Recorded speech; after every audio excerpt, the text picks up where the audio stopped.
नमस्कार। आप देख रहे हैं डीए न्यूज प्लस पर चर्चा है। मैं शकील साजिद। चर्चा में है आज सबसे पहले तमनार इलाके में जिंदल उद्योग समूह को दिए गए गारे पेलमा सेक्टर 1 कोल ब्लॉक को लेकर ग्रामीणों का विरोध लगातार बढ़ता जा रहा है। कंपनी की तरफ से 8 दिसंबर 2025 को होने वाली जन सुनवाई को लेकर लोग कई दिनों से शांतिपूर्वक धरना दे रहे थे, लेकिन शनिवार को प्रशासन की तरफ से आए एक सख्त आदेश ने माहौल को गर्म कर दिया। आदेश में साफ लिखा गया था कि ग्रामीण बिना अनुमति के प्रदर्शन कर रहे हैं और यह सरकारी काम में बाधा माना जाएगा। अगर ऐसा चलता रहा तो कार्रवाई होगी। इसी बात से लोग नाराज हो गए और आंदोलन पहले से ज्यादा मजबूत हो गया। रविवार सुबह जैसे ही दिन निकला, ग्रामीणों ने जन सुनवाई के तय स्थल धौरा भाटा स्कूल मैदान में अपने अपने टेंट लगाना शुरू कर दिया।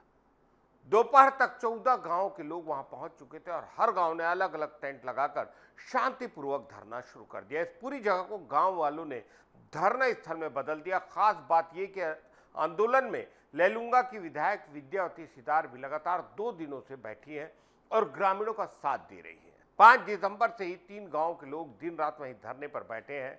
ठंड इतनी तेज है कि रात गुजारना मुश्किल हो जाता है, लेकिन ग्रामीण रत जगह कर रहे हैं और लगातार कह रहे हैं कि वे अपनी जमीन और अधिकारों को लेकर पीछे नहीं हटेंगे। उनका कहना है कि जन सुनवाई सिर्फ खाना पूर्ति है। जमीन अधिग्रहण से उनकी रोजी रोटी, गांव की सुरक्षा पर असर पड़ेगा। 2 दिनों से चल रहे शांतिपूर्ण विरोध के बीच शनिवार को तहसीलदार ऋचा सिंह का आदेश आया। आदेश में लिखा कि धौरा भाटा मैदान में प्रदर्शन की अनुमति नहीं ली गई है, जबकि उसी जगह सोमवार को जन सुनवाई होनी है। इसलिए बिना अनुमति सभा करना नियमों के खिलाफ है। इससे कामकाज सरकारी बाधित होता है। आदेश में कहा गया कि ऐसी स्थिति में कार्रवाई की जाएगी, लेकिन इस आदेश ने ग्रामीणों को डराने की बजाय और ज्यादा एकजुट कर दिया। प्रशासन की चेतावनी के अगले ही दिन रविवार को पूरा मैदान टेंटों से भर गया। 14 गांव के लोग बड़ी संख्या में पहुंचे और सबने मिलकर साफ कहा कि जब तक उनकी बात सुनी नहीं जाती वे पीछे नहीं हटेंगे। ग्रामीणों का मानना है कि वे हिंसा नहीं चाहते, लेकिन उनकी जमीन और भविष्य का सवाल है, इसलिए शांतिपूर्ण विरोध जारी रहेगा। वहीं विधायक विद्यावती सिदार भी लोगों के साथ बैठकर अधिकारियों से जन सुनवाई रोकने, ग्रामीणों की आपत्तियां ठीक से सुनने की मांग कर रही है। आगे बढ़ते हैं। विष्णुदेव सरकार ने राज्य सरकार ने जमीन की गाइडलाइन दरों को लेकर बड़ा फैसला किया है। पिछले कुछ वक्त से जमीन की दरों में हुई बढ़ोतरी को लेकर लोगों में काफी नाराजगी थी। लोगों ने सरकार को कई सुझाव दिए, शिकायतें भेजी और जगह जगह ज्ञापन भी दिए। इन्हें ध्यान में रखते हुए केंद्रीय मूल्यांकन बोर्ड की एक बड़ी बैठक बुलाई गई।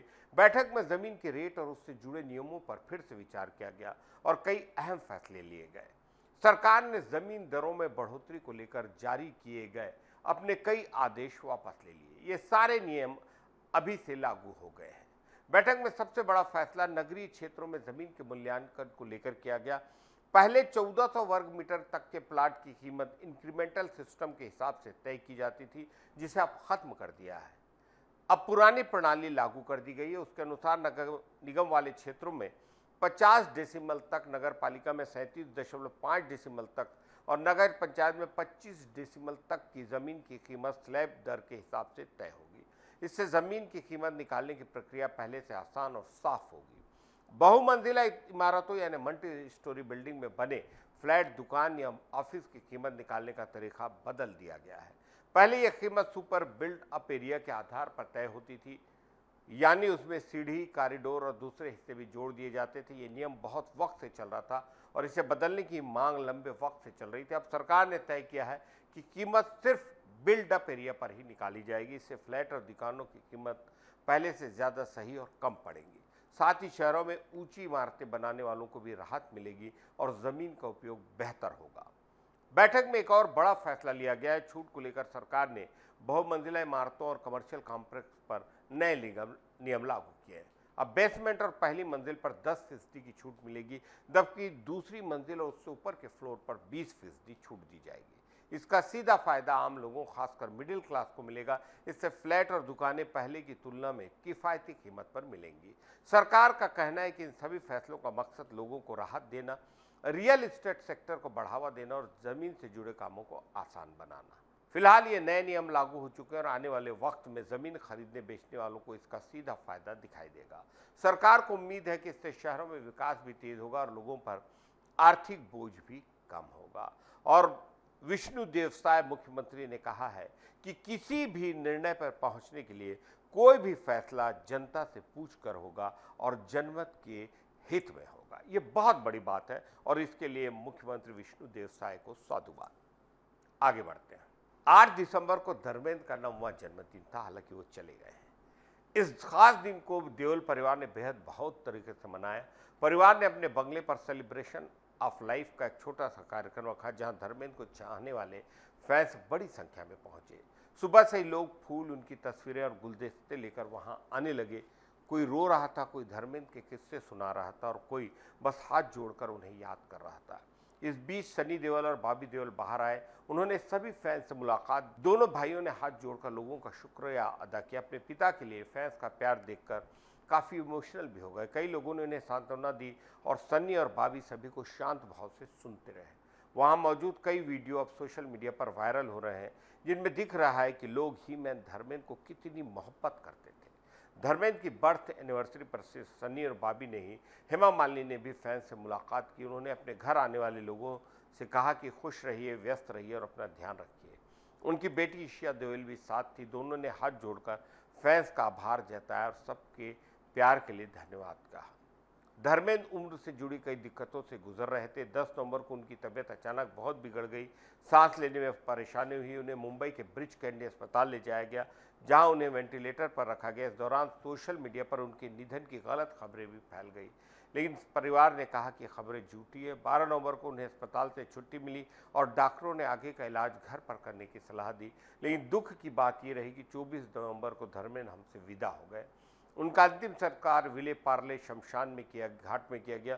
उस दिन फैंस को उनके अंतिम दर्शन का मौका नहीं मिल पाया था, जिससे लोग काफ़ी दुखी, नाराज थे। इस वजह से देओल परिवार ने सोचा कि उनके 90वें जन्मदिन पर फैंस से ज़रूर मिलना चाहिए, ताकि धर्मेंद्र को चाहने वाले लोग अपने स्टार को सम्मान दें और उनके प्यार परिवार को महसूस कर सके। इस मुलाकात में जिस तरह फैंस ने प्यार और सम्मान दिखाया, उसने पूरे देओल परिवार को अभिभूत कर दिया। धर्मेंद्र हमारे बीच नहीं, उनके लिए लोगों का प्यार और उनकी यादें आज भी मजबूत है। उनके जन्मदिन पर फैंस की मौजूदगी ने फिर साबित कर दिया कि धर्मेंद्र करोड़ों दिलों की धड़कन थे और रहेंगे। आगे बढ़ते हैं। एक बहुत बड़ी शख्सियत, भारतीय राजनीति की जबरदस्त चमकदार शख्सियत, हम सभी की बेहद आदरणीय कांग्रेस की सीनियर लीडर सोनिया गांधी जी आज अपना 79वां जन्मदिन मना रही हैं। इस मौके पर प्रधानमंत्री नरेंद्र मोदी ने उन्हें बधाई दी और लिखा कि भगवान उन्हें लंबी उम्र और अच्छी सेहत दे। कांग्रेस पार्टी ने भी सोनिया गांधी की तारीफ करते हुए कहा कि उनका नेतृत्व दूरदर्शी रहा है और उन्हें कई अधिकार आधारित कानून लाकर देश में बड़े बदलाव किए। कर्नाटक के मुख्यमंत्री सिद्धारमैया ने भी सोनिया गांधी जी को जन्मदिन की शुभकामनाएं देते हुए कहा कि वे हम सभी के लिए प्रेरणा है। कांग्रेस अध्यक्ष खरगे जी ने सोनिया गांधी को मिसाल बताते हुए कहा कि उन्होंने हमेशा मुश्किलों का सामना हिम्मत और समर्पण के साथ किया है। खरगे जी ने यह भी कहा कि वो पिछड़े और कमजोर वर्गों के अधिकारों की सबसे मजबूत आवाज़ है। सोनिया गांधी ने लगभग 2 दशकों तक कांग्रेस को लीड किया और पार्टी के 138 साल के इतिहास में सबसे लंबे वक्त तक अध्यक्ष रहने का रिकॉर्ड उनके नाम है। आज संसद के शीतकालीन सत्र में लोकसभा में राहुल गांधी SIR यानी विशेष गहन संशोधन अभियान पर चर्चा की शुरुआत करेंगे। विपक्ष काफी वक्त से इस मुद्दे पर बहस की मांग कर रहा है। राहुल गांधी ने चुनाव अभियान आयोग की इस अभियान पर सवाल उठाया, खासकर मतदाता सूची में गड़बड़ी और बूथ लेवल अधिकारियों पर दबाव की बात कही है। आज इस पर लोकसभा राज्यसभा में कुल 10 घंटे चर्चा हुई। सोनिया गांधी का जन्म बचपन इटली के आर्बसानो कस्बे में बीता, जहां उनके पिता का कंस्ट्रक्शन का काम था। एक कैथोलिक स्कूल में पढ़ाई की और बाद 1964 में इंग्लिश पढ़ने के लिए कैम्ब्रिज चली गई, जहां उनकी मुलाकात राजीव गांधी से हुई। दोनों ने 1968 में हिंदू रीति रिवाज से शादी की। उस वक्त सोनिया राजनीति से दूर रहती थी, लेकिन राजीव गांधी के प्रधानमंत्री बनने पर वे धीरे धीरे राजनीति से जुड़ने लगी। 1991 में राजीव गांधी की हत्या के बाद सोनिया गांधी से पार्टी की कमान संभालने की अपील की गई, लेकिन उन्होंने मना कर दिया। बाद में पार्टी में मतभेद बढ़े और 1997 में सोनिया गांधी को कांग्रेस में शामिल किया गया। सिर्फ 62 दिनों में वे कांग्रेस अध्यक्ष बन गई। 1999 में उन्होंने बेल्लारी से चुनाव जीता और बाद में 2 बार रायबरेली से सांसद रही। 1998 से 2017 तक लगातार कांग्रेस अध्यक्ष रही और इसके बाद राहुल गांधी ने यह पद संभाला। 2019 में राहुल के इस्तीफे के बाद सोनिया गांधी को फिर से कार्यवाहक अध्यक्ष बनाया गया था। सोनिया गांधी के जन्मदिन पर डीए न्यूज़ परिवार उन्हें बहुत सारी बधाइयां देता है, शुभकामनाएं देता है। एक बड़ी चर्चा जो लगातार रोज हो रही है, इंडिगो एयरलाइंस के खिलाफ छत्तीसगढ़ में लोगों का गुस्सा बढ़ता जा रहा है। पिछले कई दिनों से फ्लाइटें बार बार कैंसिल हो रही, यात्रियों को परेशानी का सामना करना पड़ रहा है। इसी वजह से छत्तीसगढ़ सिविल सोसाइटी ने अब इंडिगो को कानूनी नोटिस भेज दिया है। नोटिस में साफ कहा गया है कि जिन यात्रियों की फ्लाइट रद्द हुई है उन्हें टिकट कीमत का 10 गुना मुआवजा दिया जाए। सोसाइटी ने प्रधानमंत्री और केंद्र सरकार को भी शिकायतें भेजी है, जिसमें इंडिगो पर 9,000 करोड़ रुपए का जुर्माना लगाने की मांग की गई है। मंगलवार को भी स्थिति बेहतर नहीं हुई। सुबह रायपुर से मुंबई जाने वाली फ्लाइट कैंसिल हो गई। इसके अलावा मुंबई, दिल्ली और हैदराबाद से आने वाली 3 और फ्लाइटें रद्द कर दी गई है। यानी आज कुल 4 फ्लाइटें कैंसिल हुई। एयरपोर्ट पर लोग घंटों तक लाइन में लगकर जानकारी मांग रहे हैं, लेकिन एयरलाइंस की तरफ से कोई जवाब नहीं। कई यात्रियों का कहना है कि दिन भर में और फ्लाइटें रद्द या डाइवर्ट की जा सकेंगी। फ्लाइट न मिलने की वजह से बसों और ट्रेनों में भीड़ काफ़ी बढ़ गई है। सोमवार को भी रायपुर एयरपोर्ट से इंडिगो ने 8 फ्लाइटें रद्द कर दी। पिछले 4 दिनों में सिर्फ रायपुर से 64 फ्लाइटें कैंसिल हो चुकी हैं। देश भर में पिछले 5 दिनों में 3,000 से ज़्यादा फ्लाइटें नहीं उड़ी। इतनी बड़ी गड़बड़ी के बावजूद न एयरपोर्ट डायरेक्टर न ही इंडिगो की तरफ से कोई व्यक्ति आगे आकर साफ जानकारी दे रहा है। सिविल सोसाइटी का कहना है कि बिना सूचना फ्लाइटें रद्द करके इंडिगो ने कानून और डीजीसीए के नियमों की अवहेलना की है। इससे यात्रियों के पैसे, वक्त और जरूरी कामों का नुकसान हुआ है। कई लोगों को होटल, कैब और दूसरी व्यवस्थाओं पर अतिरिक्त खर्च करना पड़ा। नोटिस में कहा गया है कि हर यात्री को 10 गुना मुआवजा और बाकी सभी खर्चों की भरपाई की जाए, नहीं तो 5 दिनों में जवाब न मिलने पर सोसाइटी अदालत में मामला ले जाएगी। 6 दिसंबर को इंडिगो ने बिना सूचना 11 फ्लाइटें रद्द की। यात्री जब फ़ोन, ईमेल और मैसेज से पूछते रहे फ्लाइट क्यों रद्द हुई, इतना कहा गया कि पैसा रिफंड कर देंगे। लेकिन यात्रियों का कहना है कि सिर्फ रिफंड से क्या फ़ायदा, ज़रूरी काम छूट गए। कई लोगों की मीटिंग्स, मेडिकल अपॉइंटमेंट और फैमिली प्लानिंग गड़बड़ा गई। इनका नुकसान कौन पूरा करेगा? फिलहाल हालत यह है कि इंडिगो की फ्लाइटें लगातार रद्द हो रही है और यात्री परेशान हो रहे हैं। लोग उम्मीद कर रहे हैं कि सरकार जल्द इस मामले में कदम उठाए, एयरलाइन को जवाबदेह बनाया जाए, ताकि ऐसी स्थिति दोबारा ना हो और इसकी सजा उन्हें ज़रूर दी जाए। आगे बढ़ते हैं। खामोश, जी हाँ, शत्रुघ्न सिन्हा शानदार, दमदार अभिनेता भारतीय हिंदी सिनेमा के, जिन्हें लोग प्यार से शॉटगन कहते हैं। बॉलीवुड के उन सितारों में से हैं जिन्होंने अपने दमदार तेवर, अनोखी स्टाइल और जोरदार डायलॉग डिलीवरी से अपनी अलग पहचान बनाई। उनकी मौजूदगी ही पर्दे पर अलग चमक ले आती थी, चाहे एक्शन हो या इमोशन। शत्रुघ्न सिन्हा हर तरह के किरदार में ऐसे ढल जाते थे कि दर्शक उन्हें लंबे वक्त तक याद रखते। उनकी आवाज़, अंदाज और खामोश रहने वाला एटीट्यूड आज भी लोगों के दिलों में बसता है। शत्रुघ्न सिन्हा ने अपने करियर में कई सुपरहिट फिल्में दी। खुदगर्ज, विश्वनाथ, जानी दुश्मन, जमाना दीवाना, दोस्ताना, काला पत्थर जैसी फिल्मों में उन्होंने ऐसे किरदार निभाए जो आज भी याद किए जाते हैं।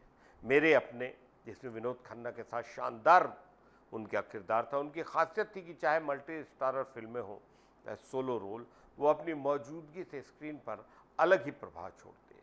खामोश जैसा उनका डायलॉग आज भी लोगों की जुबान पर है, उनकी पहचान बन चुका है।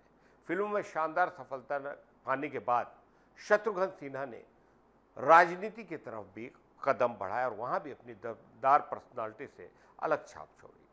फिल्मों में अमिताभ बच्चन के साथ जोड़ी काफ़ी मशहूर रही। दोनों ने कई फिल्मों में साथ किया और दर्शकों ने उनकी केमिस्ट्री खूब पसंद की। बताया जाता है कि शत्रुघ्न सिन्हा ने अपने कैरियर में 80 से ज़्यादा फिल्मों में काम किया। उनकी सबसे यादगार फिल्मों की बात करें तो कालीचरण सबसे ऊपर नजर आती है। इस फिल्म में उन्होंने एक ईमानदार और सख्त पुलिस अफसर का किरदार निभाया और सुपरस्टार बन गए। विश्वनाथ में उन्होंने वकील का रोल किया जो भ्रष्टाचार के खिलाफ खड़ा होता है। उनकी एक्टिंग की गहराई और डायलॉग डिलीवरी ने इस रोल को क्लासिक बना दिया। दोस्ताना में उन्होंने अमिताभ बच्चन के साथ शानदार काम किया। दो दोस्तों की कहानी इस फिल्म में उनके किरदार ने दर्शकों का दिल जीत गया। काला पत्थर में उन्होंने खान मजदूर का किरदार निभाया जो आज भी उनके कैरियर की बेहतरीन परफॉर्मेंस में गिना जाता है।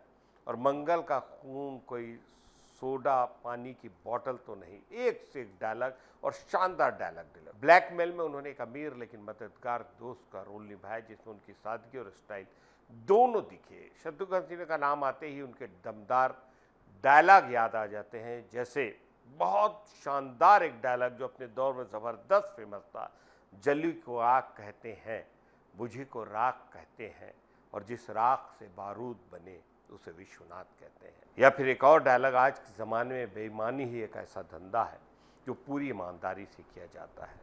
या मेरे अपने का, जिसमें उनके साथ मीना कुमारी, विनोद खन्ना, असरानी, दिनेश ठाकुर, पेंटल, बहुत सारे स्टार थे। उनका डायलॉग, शाम आए तो कहना चैनू आया था, और शाम जाने से पहले सुनते जाओ कि पिस्तौल मेरे पास भी थी। ये काफ़ी मशहूर हुए थे। इसके अलावा मैं तेरी इतनी बोटियां कर दूंगा कि गांव का कोई कुत्ता भूखा नहीं सोएगा, ये सब डायलॉग दर्शक कभी भूलते नहीं। शत्रुघ्न सिन्हा अपने बोल्ड अंदाज, सदी हुई एक्टिंग और दबंग डायलॉग डिलीवरी की वजह से हिंदी सिनेमा के उन कलाकारों में गिने जाते हैं जिन्होंने फिल्मों को एक अलग ही रंग दिया। राजेश खन्ना, धर्मेंद्र, शशि कपूर, संजीव कुमार, अमिताभ बच्चन, विनोद खन्ना, इन सब की मौजूदगी में भी शत्रुघ्न सिन्हा का एक अलग ही अंदाज उन्हें बिल्कुल जुदा रंग देता और ज़बरदस्त शानदार पर्सनालिटी बताता है। शत्रुघ्न सिन्हा को DN News Plus और शकील साजिद की ओर से जन्मदिन की बहुत सारी बधाइयाँ। नमस्कार।